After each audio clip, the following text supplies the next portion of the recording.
Hello, I'm Bob Gorley, the Chief Technology Officer of OODA LLC. This recording captures content from our 18 October 2022 OODAcon. OODAcon was an event designed to bring together people from our community to talk about this age of exponential innovation and disruption so we can all learn how to better survive and thrive. This concluding session is a conversation with Will Hurd. Long-term friend of OODA, Jen Hoare, interviewed Will and extracted a lot of insights from Will on topics like quantum computing, artificial intelligence, the rise of the threat of China, and Russia and the Ukraine conflict. Enjoy. Congratulations, you made it to the last session. Just as a reminder, open bar after this.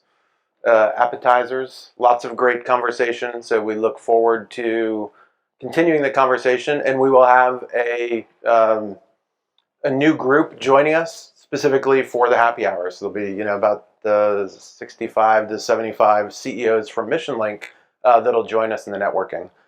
So this last session for me is an exciting one. Will Hurd, former congressman, longtime friend, has been incredibly supportive of us over the years. Are you both mic'd up? So I get to make the introduction even longer. Incredibly supportive of our events over the years, and just a great thinker in this space. Whether it's addressing cybersecurity or his acute observations around the American political system, or even his work on the board of directors right now at OpenAI, which has come up a couple times today.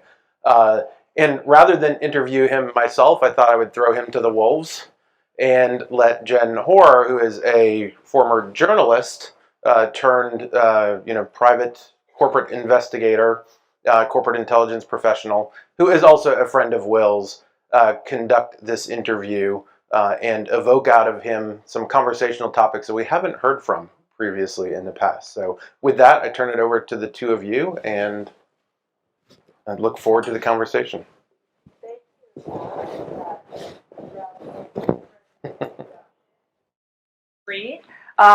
Will, I'm sure you've been tracking this as closely as I have, but we met exactly 10 years ago.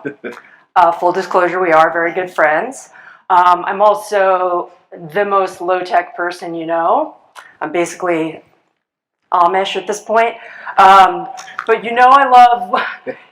love learning from people and asking a lot of questions, and I certainly ask you a lot of questions. So thanks for this opportunity to harvest your knowledge and maybe some opinions and predictions as well. Just for the group, Chatham House rules apply, and I say that to encourage Will to be as unvarnished as possible, which is my preferred mode of Will Hurd. And if there's time at the end, we may take some questions. Otherwise, you can certainly approach Will by the hors d'oeuvres afterward at the reception. Will? Can I do an asterisk to that? Of course. If it's something that y'all find incredibly funny or insightful, then please post that on social media and tag me. That doesn't sound like it. Asterisk. If you don't like anything I say, direct your ire to Matt DeVoe, because I learned most of this stuff from Matt DeVoe. Oh, right. So you can blame him for all my bad habits and crazy ideas. Good disclaimer. Today at OODAcon, we've talked quite a bit about AI, so I wanted to start there. You've often referenced, at least twice I could find in the public record, that Vladimir Putin said, whoever masters AI is going to master the world, and that's the only thing you agree with him on. So who's mastering it? I think it was 2 panels ago, they said we, the U.S. is in the lead. I think best case scenario, we're in a tie with the Chinese government. And I try to be very clear when I say Chinese government. It's not the Chinese people. It's not Chinese Americans, obviously. It's the Chinese government. And I can say it can be a tie. And look, an authoritarian government can always get someplace first. And when you don't care about privacy, when you don't care about civil liberties, you're going to be able to drive faster and harder and do in the implementation that we've talked about, and I agree, is one of the limitations that we have in the public and the private sector coming together. And so, but I will always take the side of freedom, entrepreneurship, because we can get somewhere, we can go further. And I think the space race is the best example. We always forget that the Russians beat us on like 12, the 14 first in space flight were the Russians, right? But we were able to get on the moon first because of creativity and entrepreneurship. So I'm hopeful when it comes to that. And what are our shortcomings, and what do you think we need to do, especially in the private sector side, to help accelerate and facilitate filling that gap? The only way, I've been clear, we're in a new Cold War with the Chinese government.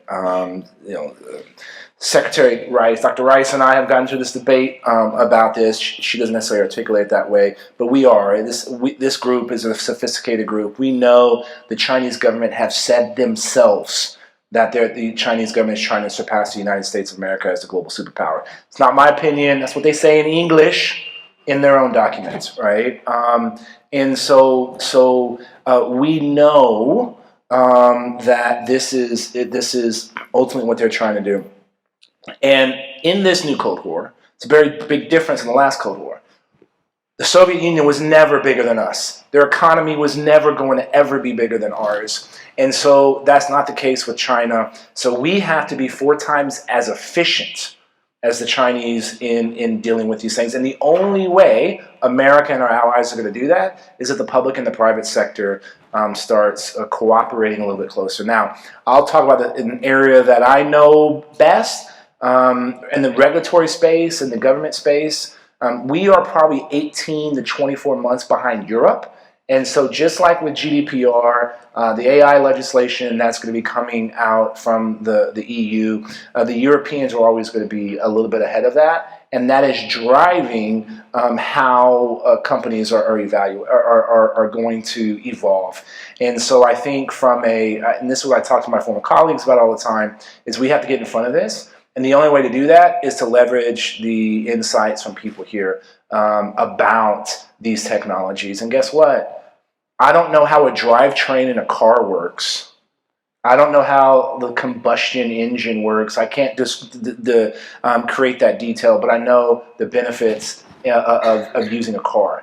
And this is where we need this community to educate our elected officials on. What do business executives need to understand a bit about AI that they may not currently? Where can they sharpen their knowledge as far as how AI is going to affect their bottom line, staff, operations in the next 5 years? The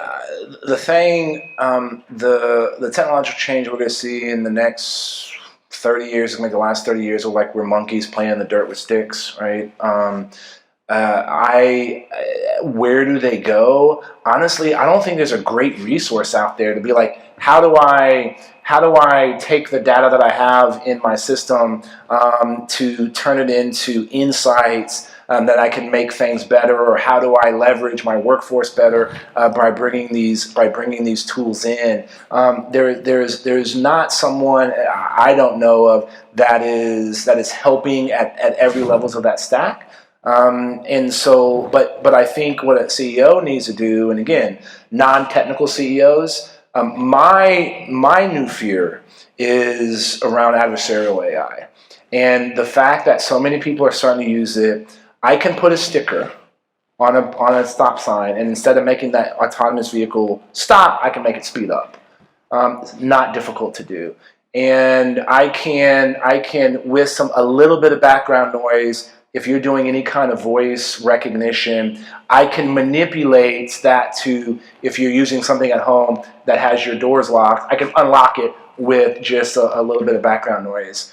And nobody is ultimately prepared for that. There's a handful of companies that are working on this particular issue. So I wish I had a better answer to your question. Like a lot of things, I always start with Matt DeVoe, and say, hey, point me in the right direction.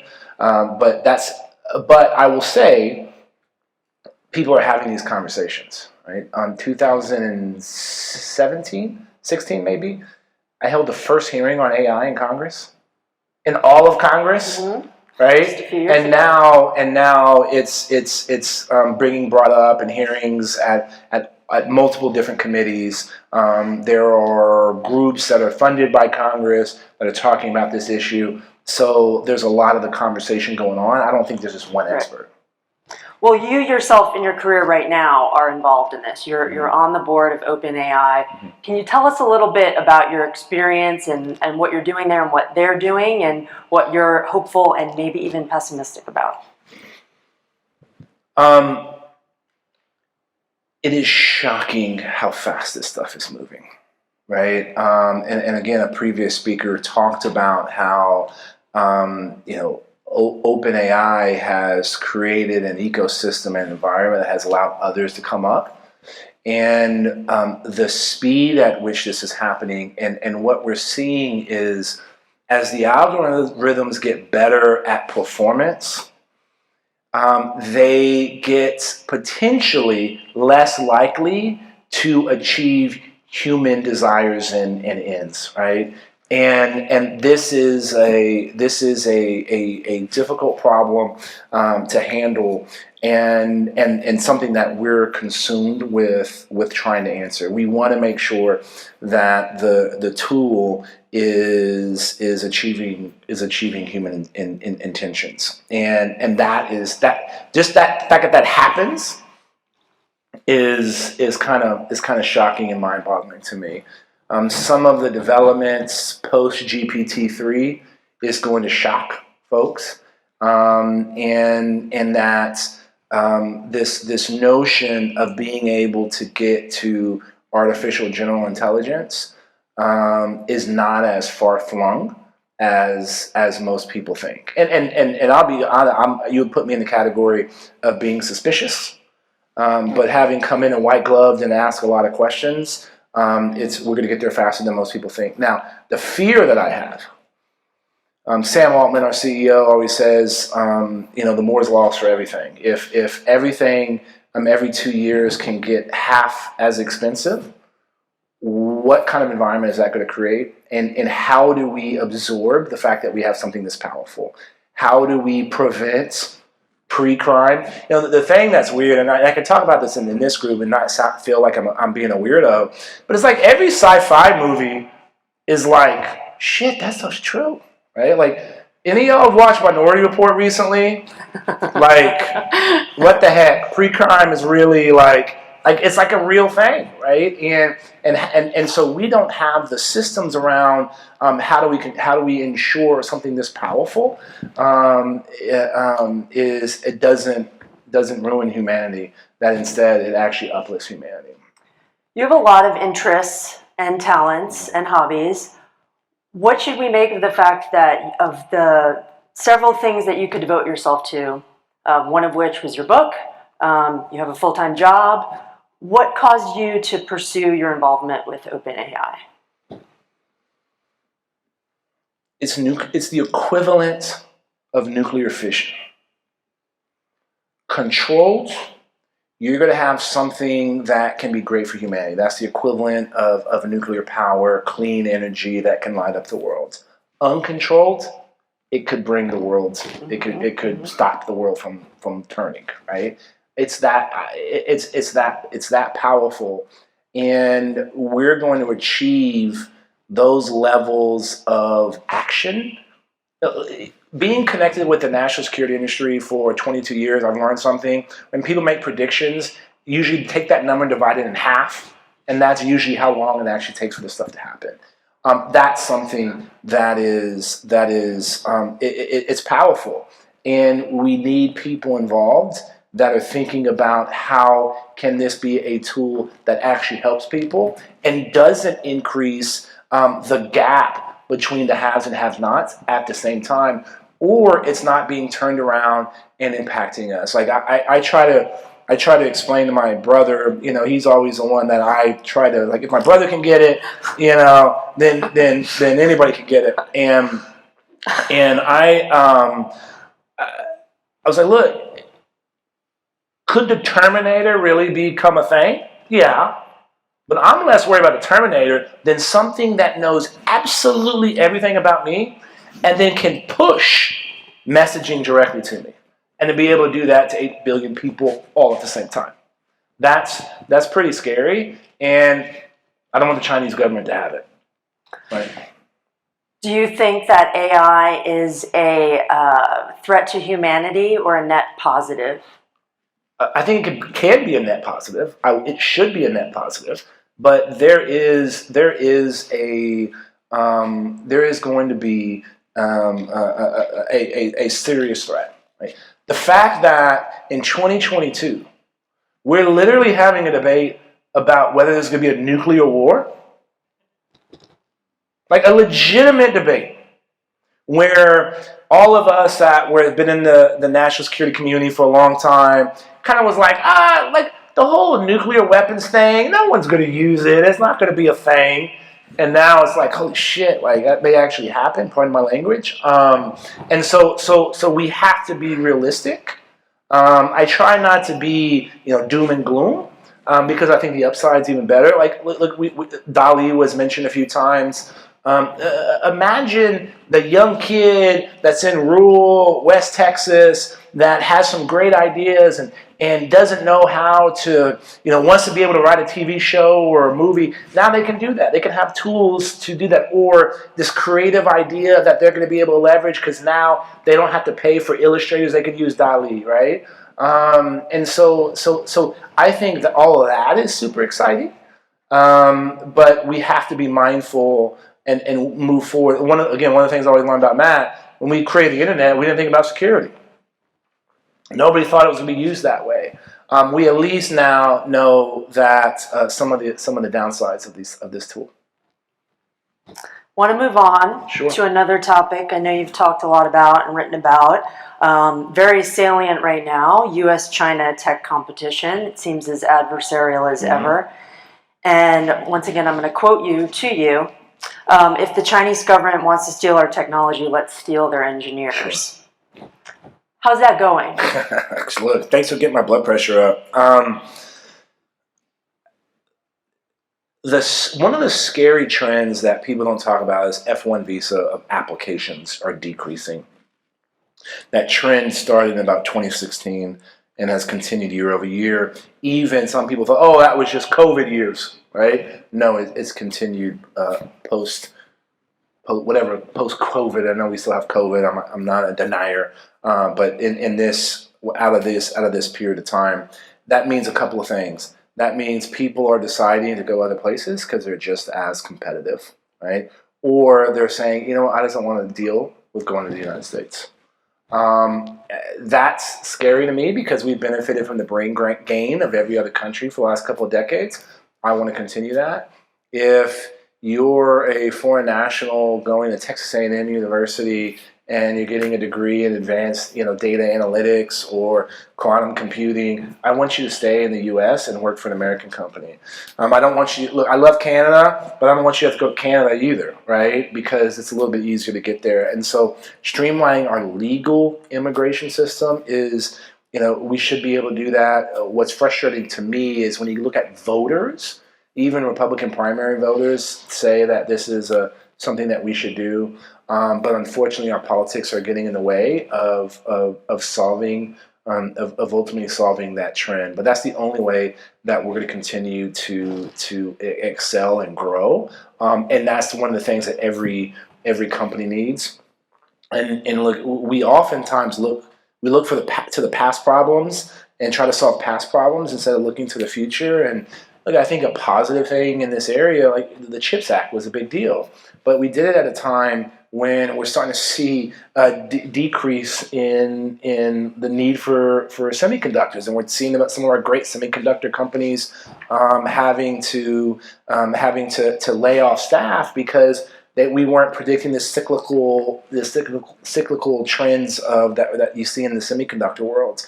And we do that kind of thinking impacts how we look at a thing like an immigration, where we forget that we're going to always need the best and the brightest from around the world, and that has been one of our legs up. If we are to succeed in that, how effective is that going to be in advantaging the U.S. over China in this tech competition?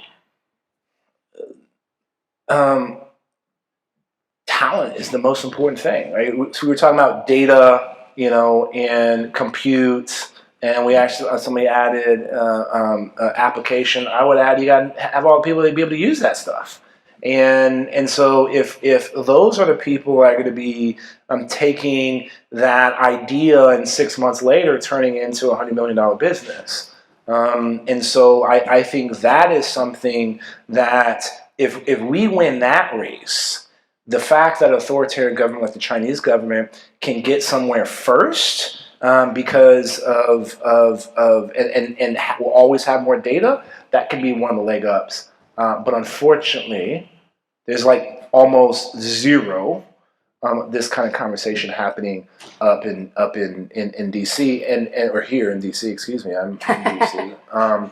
And this is only exacerbated by the crisis we're seeing at the southern border. You've also talked about the ramifications of the U.S. losing the quantum war. Mm-hmm. What do you think, or what do you want to see the Sure. U.S. private sector do to advance quantum science, especially quantum key distribution? So I had a weird experience like 6 months ago. I brought up Y2K to a bunch of college students, and like none of them knew what it was. Too young. and when I explained it, was like, well, we used to keep track of the year with 2 digits, and it had to go to 4 digits, and it took us 4 years and $3 trillion to fix that problem, right? There was a Senate select committee on Y2K. There was probably, if any of y'all in this room were on that committee, let me know, because I want to hear about how that works. So for me, we need that level of focus and attention on having quantum resilient encryption. And we know about the Chinese, the Russians, and the Iranians ciphering all of our ciphertexts, siphoning off our ciphertexts. And the Chinese government just 2 weeks ago made some announcements on advances in quantum computing. And so we need to be able to get to a point where we have quantum resilient encryption. Look, this administration has done a good job with some of the things that them and NIST have done over the last couple of months, but now we need that second level of push. And the best example, I think, is Y2K, and so that we are prepared for that, because I think that is ultimately could potentially be disastrous for us.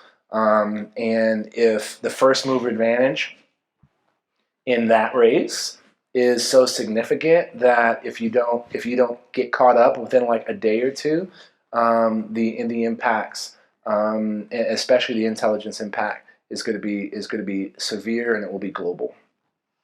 As you mentioned, you've been in the national security space for 22 years. Mm-hmm. You don't seem old enough for that. Thank you. I'm giving you 5 minutes to stop that. What does the adversary, which you can define however you like, know about us that we don't know about ourselves on any topic? That we're easily divided, right? And that we're easily influenced, like that we're susceptible to information operations at a scale that we don't think we know ourselves. Yes. No, look, there's conversations. When I'm talking about the royal we, does a crowd like this be like, yeah, of course this is happening, but talk to your neighbors, the person you're riding on the subway with, talk to some of the members of Congress that don't understand that level of influence that's happening. Do people truly understand that some of the messaging that's happening in our current elections around Ukraine they're delivering Kremlin talking points? Some of the people that are delivering it don't know that they're doing that, right? And so ignorance is just as bad as malice in my opinion. And so yeah, I think that's what our adversaries know. Look, the Russian government, Russia, RT Mexico has a larger footprint than RT US ever did. right? What is happening and the messaging that's being perpetuated within Latin America, and you're also seeing it into some of our Spanish language press here in the United States is pretty shocking. And so I think most of us would say, we're resilient to that. But I don't think we necessarily are. Well, I know you've worked on disinformation through the Aspen Institute, and as you may recall, I had worked at a social media company that will remain nameless. What are you pessimistic or optimistic about as it relates to disinformation going into, I don't know, the 2024 election maybe? So even though I said we don't know that we're susceptible to it, at least we're talking about it. The thing that makes me most hopeful is Gen Z is completely distrustful of everything and everyone and thinks everything is crap. And I think that level of suspicion is actually good and healthy. So I think I'm positive about that. But going back to, and this, I appreciate the earlier debate about TikTok and YouTube and all that. We haven't changed these models, right? And so we know if we could go back in time, knowing what we know now about how social media is going to have an impact on our society, would we have designed the system the way it did, whether it was the technical systems or the regulatory systems? Yeah, guess what? You're not different than the newspapers and TV. You're the same. You're gonna have the same rules, right? Like, would we have? We would not have designed that entire ecosystem.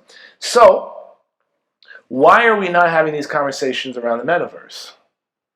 And having and making sure that we don't have the same, we don't create the same challenges and problems that we saw happen within social media. Now, will the metaverse really ever become this huge, Ready Player One kind of thing? Unless you have true interoperability, which I actually think only legislation could achieve. Will we ever get to that point? But we know some of these new systems that are coming up. Let's not make the same damn mistakes that we've made already with social media.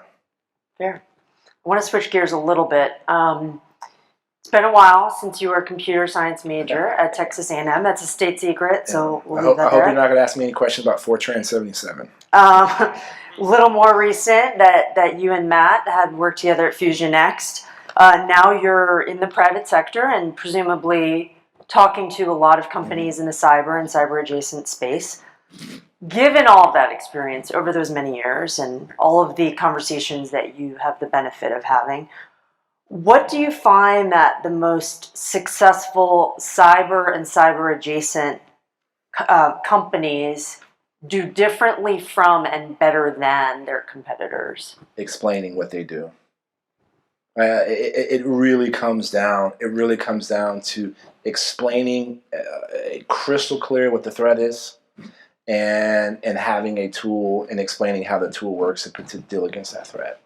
And then the implementation of said system is not painful. And you can have the greatest system that defends against zero-day attacks, but if that shit takes forever to put in, Also doesn't work. yeah, good luck, right? And so, but it really does start with explaining the value pattern, or the value that they bring. And so, if the person you're talking to can get it in 90 seconds, you're going to be successful. But if you have to bring out a diagram and a whiteboard and describe these things, and you can only use words that only a handful of people are going to know, you're not going to be successful. And that's, look, I've been with Alan & Company now for a year and a half, and you start seeing patterns when you meet enough and talk to enough people, and that would be what I would say is the pattern of the folks that are ultimately successful. You had that answer ready to go, which suggests to me that this is so clear to you that there are so many executives or companies that don't do this well. What other advice have you got? The other advice, your audience is not everybody in this room.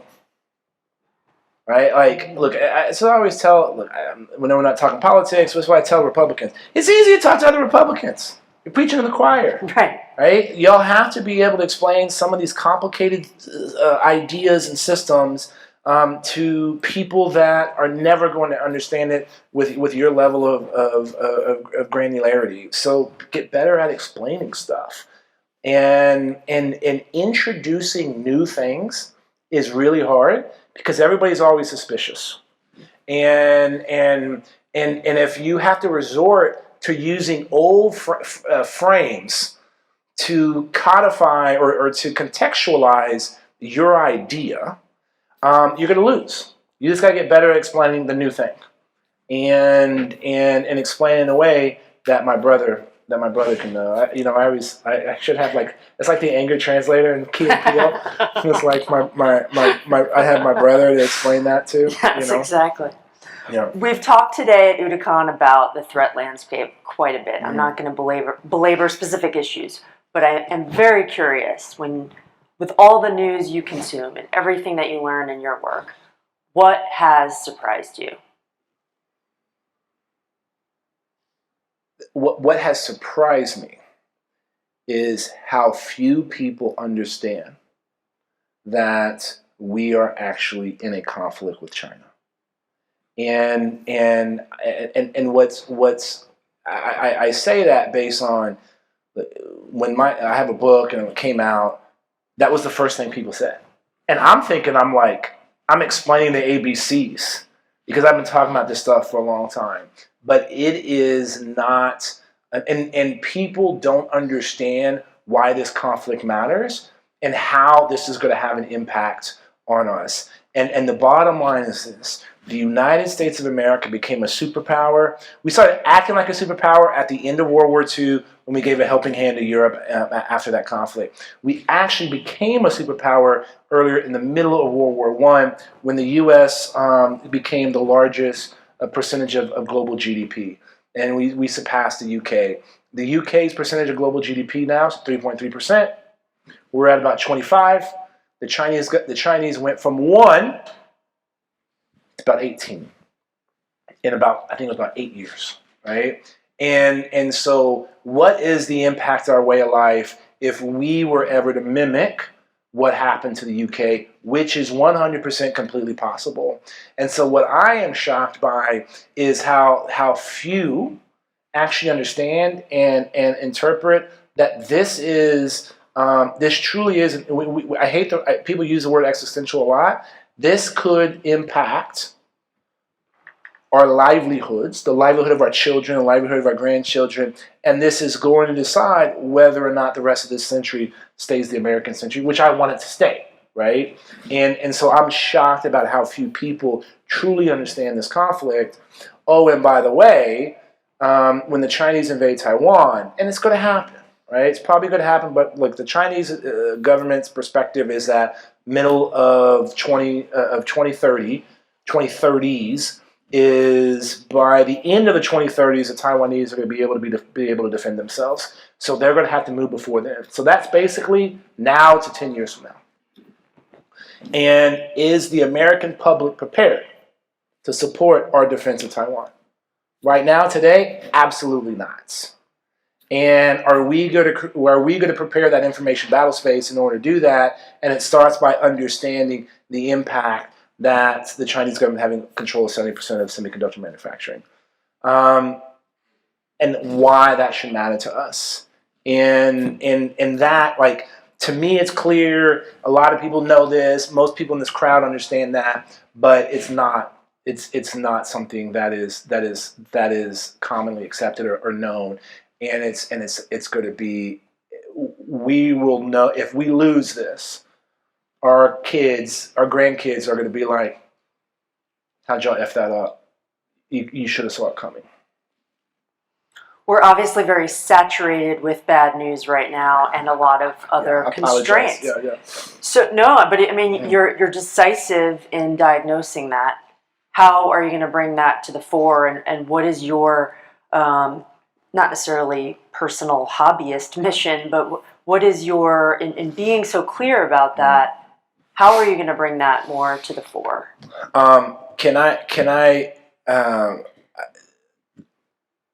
It's a task for this group, right?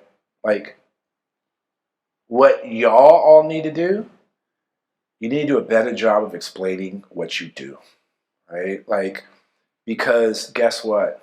It's easy talking to each other. It's easy having this smart a group of people. It's great talking to Matt about these complicated ideas, but y'all have to do a better job of explaining this to policymakers, to people influence it. Here's one area where Congress is actually valuable. I ran for Congress because I got pissed. I got pissed because while I was recruiting spies and selling secrets for the CIA, I had to brief members of Congress, and I thought they were all morons. And that's why I decided to run. But I will say this: the oversight function of Congress is probably one of the most important functions, and is shining a light on how the executive branch should operate. And that is what forces the executive branch to get beyond the inertia that they often deal with. And so y'all all have the ability to educate those committees on those one or two things that they should be asking in order to see the change that happens. And here was always my trick when I was in Congress. I would give my questions to the presenters beforehand because I wanted them to be like, "Oh, what are you talking about? We fixed that last night." And which is fine. So if it's going to be a boring hearing, I'm okay. But we actually got that thing changed. And so that's how Congress, even though they have a very low opinion, we have a very low opinion of them, rightfully so. How can move forward on these? But you have to explain it and give them 2 sentences that when they go back and they're in their district, they can say, "You know what? You know why swarm technology is going to be a scary thing in the next 5 years?" And they get to explain it because everybody's like, "Oh, wow, that's really cool." And then they get to say, "And here's what I'm doing about it." And give them the one thing to do. Everybody in this room can do that thing.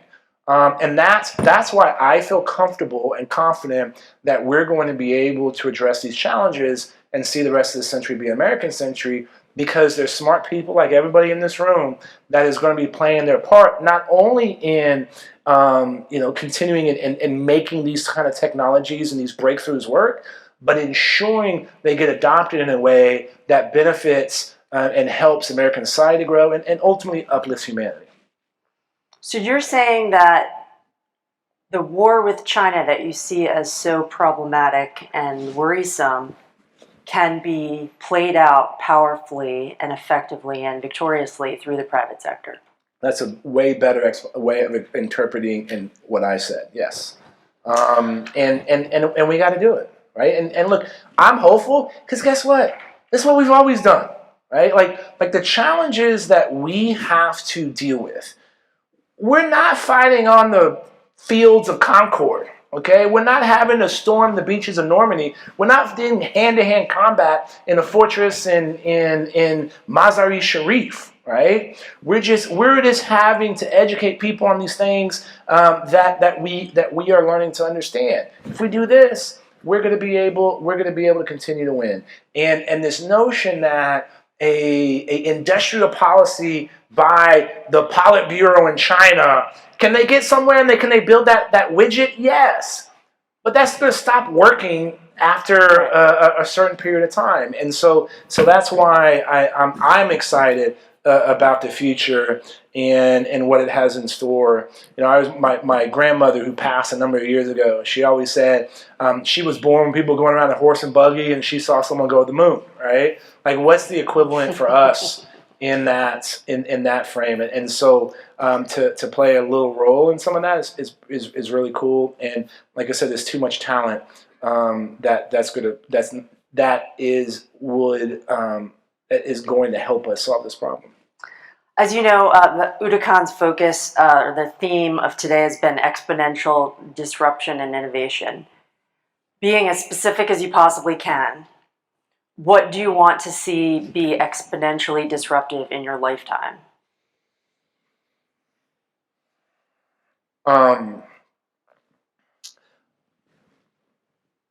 Look, I want to see that when I have grandkids, which starts with me getting married first, when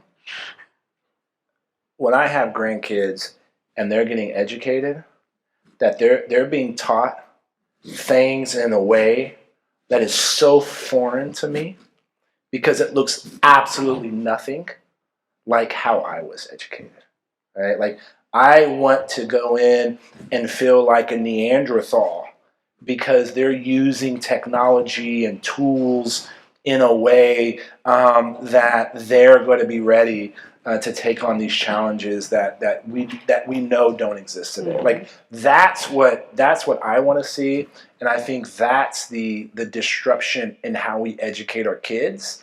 I think would ensure we continue to be the best place on the planet. Last two questions. What homework would you give our audience, being as terse and I gave it. bossy Do better as at possible? explaining your jobs and be better at explaining these things, right?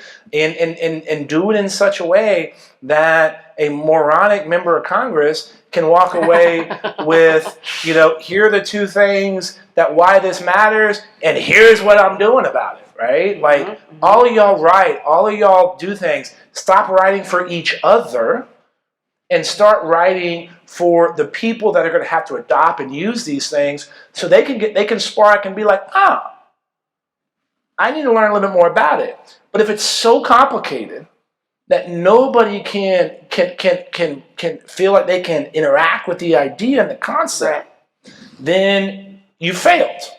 So be better communicators. That's true of all of corporate America, I should add.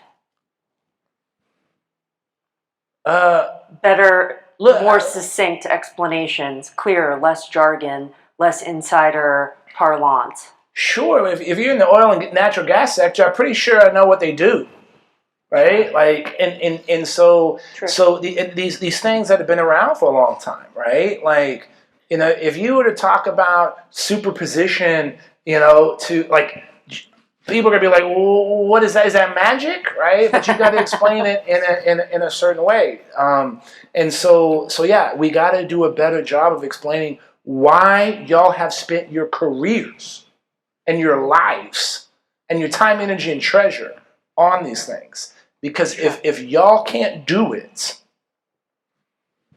that 27-year-old staffer at the HPSI committee is not going to be able to figure it out Googling at night. It's true. What else should I have asked that I didn't ask? When does GPT-4 come out? No, I'm joking. I couldn't say that. What else is on your mind that we didn't specifically address? And we are standing in the way of everyone at the bar. We talked about the threat of China. We talked about quantum computing and really being able to explain things that are better. I think we did a tour de force on this. The only other thing I enjoy talking about. When we have the political system as part of this problem, and the thing that we all need to do is, yes, I guarantee everybody in this room votes in general elections, but I bet you less than half of y'all vote in primaries. If you don't like if you think you have shitty choices in November, it's because y'all didn't get involved in primaries in March, April, May, June, July, and August, right? And so as individuals, we need to make sure that we're creating the political environment that allows all of these other things to work. And one way to do that is start getting engaged more in primaries, because we'll get better options come November. Great homework assignments. Thank you, everybody. Thank you, Will. This was a great conversation.